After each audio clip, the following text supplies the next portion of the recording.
is a voluntary role that I have, which is as a lay member and alternate vice chair of Research Ethics Committee number 5 in Wales.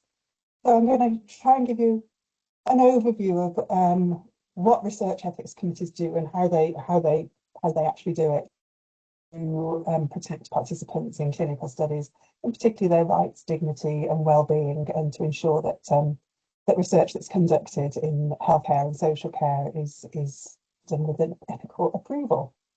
So, as I say, it's going to be quite rapid, but do ask any questions if you want the opportunity at the end too as well. So just to give you a feel for the sort of size of the Research Ethics Committee sort of operation, as it were, it's the services provided by the Health Research Authority, administration involved to Health and Care Research Wales within Wales. And in the UK as a whole, there are 80 committees, and there are 7 committees that operate in Wales. Although we operate in Wales, we will consider ethical approvals for any studies in any part of the country. It's not just restricted to studies being conducted in Wales. So each committee has up to 15 members, and usually about a third of them are lay members or lay plus. And core is a minimum of 7 members, including a chair, 1 professional and 1 lay member. We meet monthly, and we can consider up to 4 applications at each meeting. The committees are independent. They're independent of research sponsors, etc.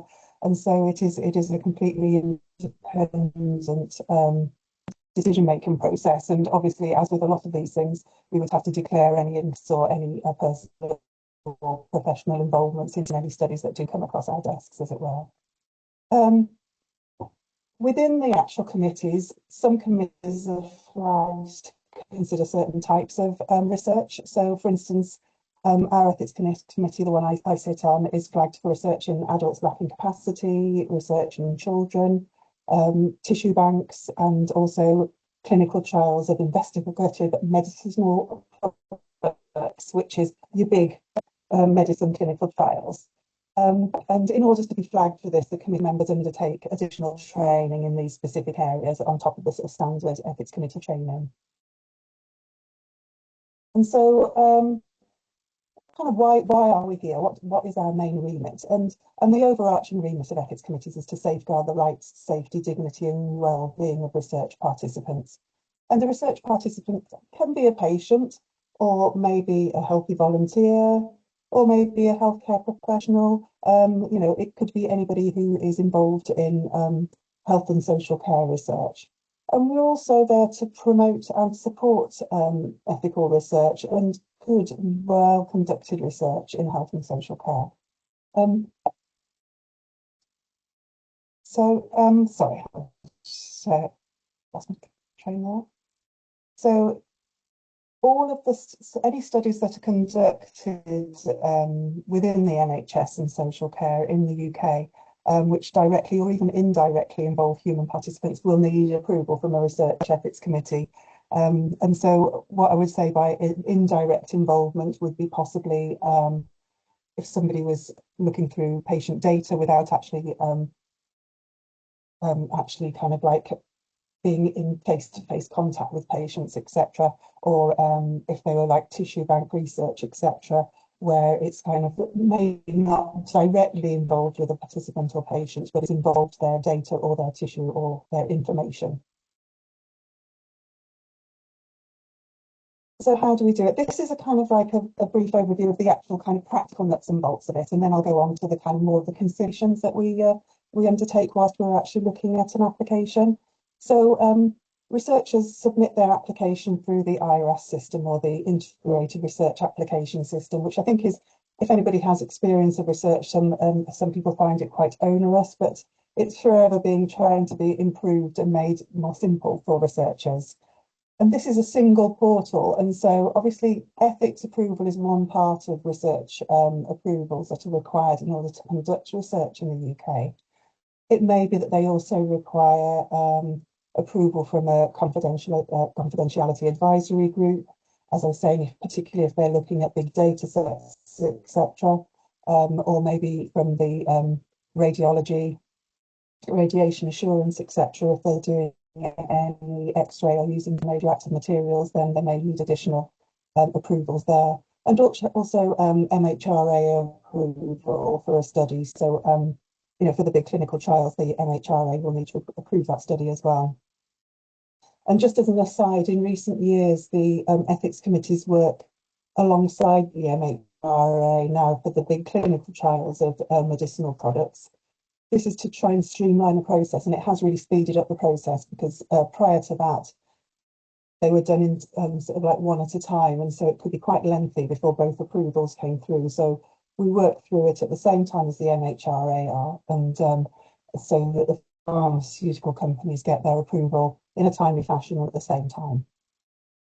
And so, as well as the information that's been added to the kind of like the portal, which is a form that they complete with all the information that we want on it, they also submit a dossier of information. So that's got any sort of information that's involved in the study. So participant information sheets, consent forms are sort of like the bare minimum that we expect to be submitted as part of this. But we also would like to see the full protocol of any studies, any advertising materials that might be involved with the study,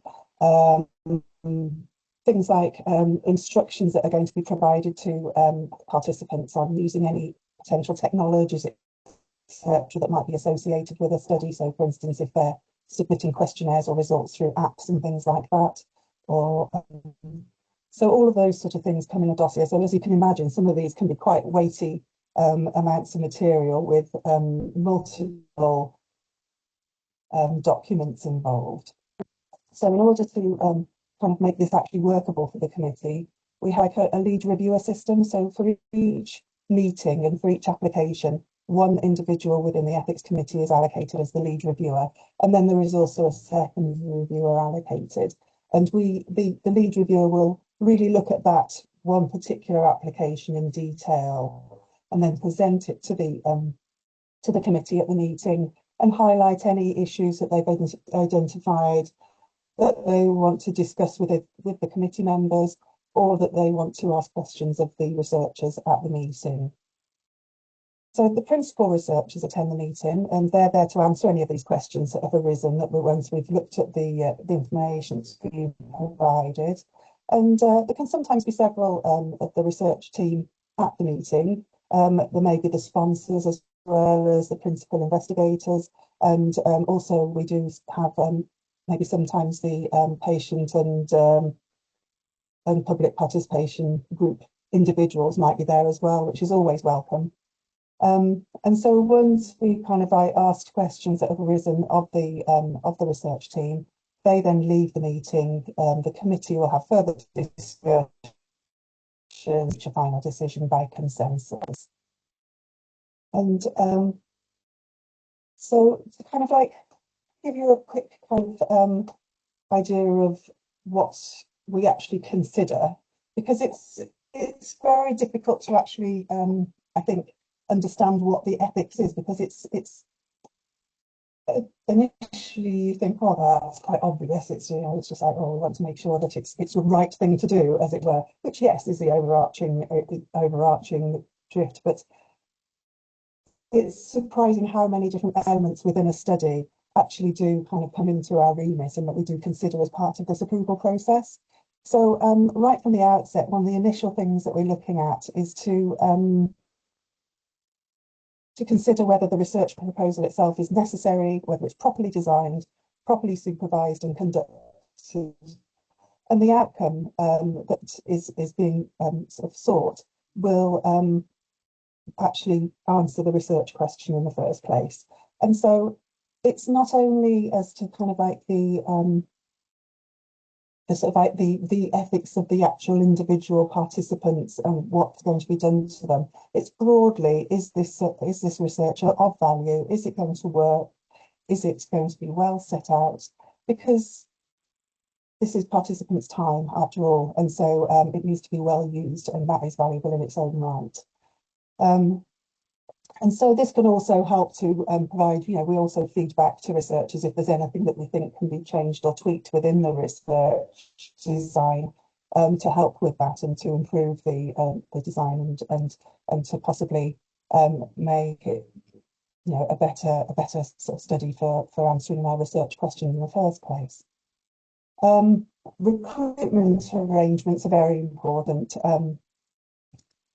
And this is really from the outset how our participants is going to be approached. We need to ensure that there's no coercion involved, that personal information is being protected right from the outset. So for research that involves patient groups, for instance, we would expect patients to initially be identified by their direct care team. We wouldn't be expecting anybody external to the care team to be trawling through patient data in order to identify patients. It would need to really come from within. And then once the participant has been potentially approached, they can give consent to be approached from the research team themselves. In reality, most often the research team is part of the patient's care team in a lot of studies, and so it's a moot point. But on occasion, the research team are external, and so we need to ensure that there isn't any breach of patient confidentiality before a patient is consented to actually be part of a study. And so also as part of the recruitment arrangements, we are really keen to see that the participants are being a representative of what would be expected in real life. And so inclusivity is incredibly important. And so the ethics committees are always going to be looking to see, is there any reason why you cannot include people where English is isn't their first language? Is there any restrictions on age, gender, disabilities? For instance, people who may be sight or hearing impaired. Is there any reason why you cannot include them into the research? And also from demographic points of view, and this is not only for sort of inclusivity as a whole, but also to make the research more robust. It's like people with all sorts of demographics and conditions that may be part of a patient cohort in real life, and so sort of cherry picking those people who can only sort of like understand English, who can only sort of like of a certain age and may not be representative of the sort of like the sort of like the people at which the research would be directed in the final outcomes. Risk and benefits would be that seems to be quite obvious. So you've got the very obvious risks and benefits, and so is an intervention going to make somebody improve their clinical condition, etc.? Is an intervention going to cause them harm? Those are the very basic nuts and bolts, as it were. But however, that's very much the sort of clinical and physical risks, and we will always consider those. And as part and parcel of that, we'd be looking at maybe, are there additional interventions like additional investigations that may be a bit invasive, etc., that are being proposed as part of the study? Are they necessary? Is there another way that they could do it and get the same information? So those are the sort of physical sides of things that we will be looking at. And also physical discomfort. Are there any kind of investigations that might be uncomfortable for patients? Particularly patients with certain conditions, it might be difficult for them to, I don't know, lie still for long periods of time. People with various sort of learning difficulties, etc., might find it difficult to concentrate for long periods of time, and so they may want to consider how they do questionnaires, etc. So there's a lot of different aspects that we kind of look at from risk benefit. And then also the psychological risk as well. A lot of studies do involve administering questionnaires, and some questionnaires can have quite potentially sensitive questions within them regarding people's sort of emotional state of well-being, some very sort of personal questions, which could start to kind of distress participants. And if that's the case, we do expect there to be protocols in place in order to sort of escalate anything that is flagged as a concern within that study for a patient or even a healthy participant that you wouldn't know. that's all sort of part of the sort of like what we're looking at as part of the overall risk-benefit ratio. The other bit, which I think people are often quite kind of like think about a lot with clinical trials, is sort of like the monetary compensation, and that's something obviously that is of consideration. And so, for most of the studies that we are looking at, we would expect a certain level of monetary compensation, and should be proportionate to the amount of time and sort of like inconvenience that the study involves. For some studies, it would just be a matter of kind of covering expenses, personal out-of-pocket expenses, travel, food, etc., is kind of adequate, particularly if the study doesn't involve anything much above and beyond what would be routine care for a participant. However, if the study is very onerous in terms of like time, etc., if participants would be having to maybe take extra time off work, and or maybe required to get childcare, all these things need to be considered. And so we would expect some recompense proportionate to that. However, being very aware that sort of like monetary compensation isn't a coercive factor in the sort of like in getting patients and participants to actually become involved in the research. As I say, a lot of these are quite overlapping as well. So the care and protection of research participants have kind of like touched upon in those earlier parts. And it's really just sort of like ensuring that there is sort of like participants are going to be treated with dignity, care for their well-being, protection of their personal information. As I say, looking at the necessity for any potentially painful or invasive investigations, for instance, lumbar punctures, tissue samples, etc., things like that. And so we would really ensure that all of those are sort of, kept to a minimum, as it were. Although I would say that in the majority of cases, if these studies are being conducted by people who are part of the care team, then they know these patients very well. And usually it's very rare that we do have situations where we would have any concerns about the protection of participants there. And then something obviously that this group are probably very aware of is the patient and public involvement. And this is something that the research ethic committees in particular are very strong on, and we will always be looking for patient and public involvement. And we really ideally would expect involvement right from the concept stages of a research project, so that they can be consulted in the protocols, the conduct, all aspects of the study.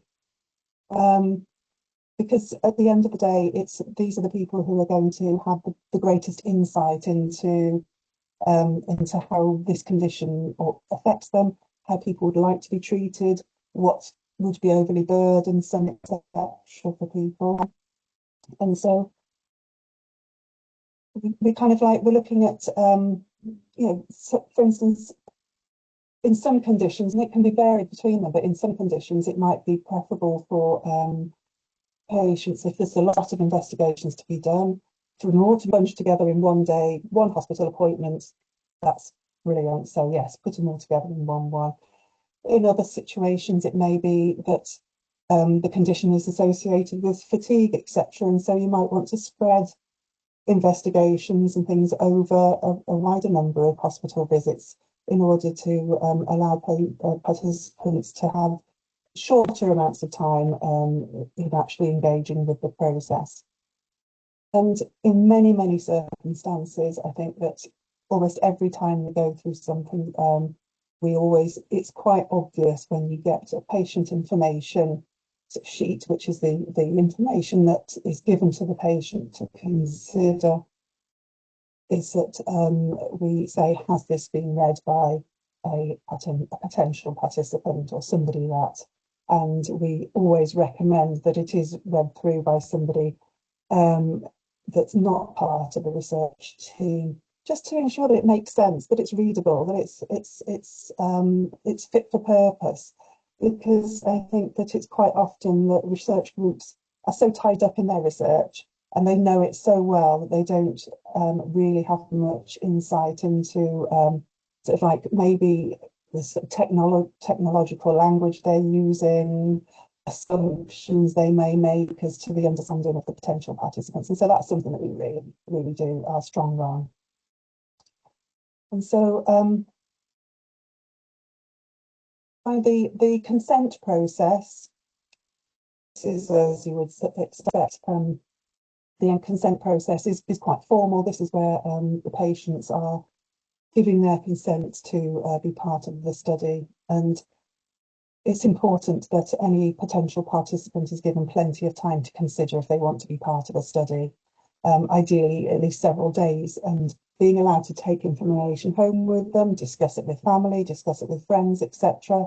And so that they can have plenty of opportunity to ask questions as well as to what's going to happen to them during the study, you know, what are the potential benefits or risks to me? You know, how am I going to get to and from the hospital, etc. You know, really kind of like practical questions. They need to have opportunity to ensure that all of that's, you know, well informed before they actually would consent to being part of the study. And also, it should be made absolutely clear throughout all of this process that if it is a study that involves patients, that if they choose not to be in part of the study, that their routine care will not be affected if they choose not to join a study, or even if they do join the study and then, you know, partway through decide, actually, no, I can't carry on with this. If they withdraw from the study, that's absolutely fine, and that won't affect their ongoing care as well. So we do like to ensure that that is absolutely explicit in all of the patient information that is sort of like is provided as part of a study. And so we also do look at the suitability of the applicants and the research staff. Usually this is, you know, you just check the CVs are sent in, and it's very rare that there's a problem with this. Research staff, as I say, is quite often part of the research team. However, there's been a few rare occasions where maybe the research team don't have a clinical member on the team, and so if there is any sort of like interventions that are being conducted with participants, for instance, X-rays or MRIs and things like that, where they haven't actually got a healthcare professional part of the team, we would recommend that they do sort of recruit a healthcare professional to join the research team, just to ensure that any sort of like patient facing and any sort of intervention is conducted and overseen by a healthcare professional as part of the team. And then finally, independent review. Has the study been reviewed by somebody outside of the research team? Has the protocol, the statistics, etc., all been reviewed externally? And in a lot of cases, it will have been, particularly for academic studies, maybe for sort of studies that are being conducted by charitable organisations, etc. Less so in the big clinical trials, because in the big pharmaceutical companies, they would less likely to go outside of their company for independent review, mainly for confidentiality reasons. However, they do usually have quite large advisory boards, and so it's rare that you would get a protocol that hasn't undergone some sort of scrutiny and review process. So as you can see, there's sorry, I'm racing through this because there's so much to cover really, but it shows sort of like, it gives you a bit of a flavour of how multifaceted the kind of like ethics considerations are, and maybe there's a lot more to it. There's definitely a lot more to it than I first anticipated when I joined the ethics committee sort of 5 years ago now. And so once the committee has gone through all of these considerations, then they will make the final decision. And there's 4 outcomes that can be given for any application. An out and out favourable opinion, which is where you know, the study is all perfect, brilliant, carry on. We can give them a favourable opinion with conditions, and so we may give some, you know, advise some small tweaks to some of the paperwork, etc. maybe sort of like there's typos or just rewording things, etc. in some of the patient-facing information would be recommended. And then we could give a provisional opinion, which is given with a request for further information. And this would be when something more substantial is required to change. So maybe they've missed out a description of an intervention in the patient information sheet, or the consent has missed off a part of the study that we would expect separate consent, for instance, storing a tissue sample in a bank, etc. And then finally, an unfavourable opinion, which is very rare. And an unfavourable opinion would really be, it doesn't necessarily mean that the research cannot ever go ahead, but held feedback and reasons as to, and we may receive a revised application based on some of the recommendations that we've made. So in conclusion, ethical approval protects the rights, safety, dignity and well-being of research participants. It ensures that research proposals are necessary, properly designed, supervised and conducted, and the outcome will answer the research question.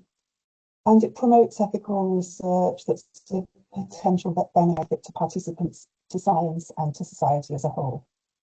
And so thank you very much. And I can give you a link there if anybody's interested in more information on research ethics committees.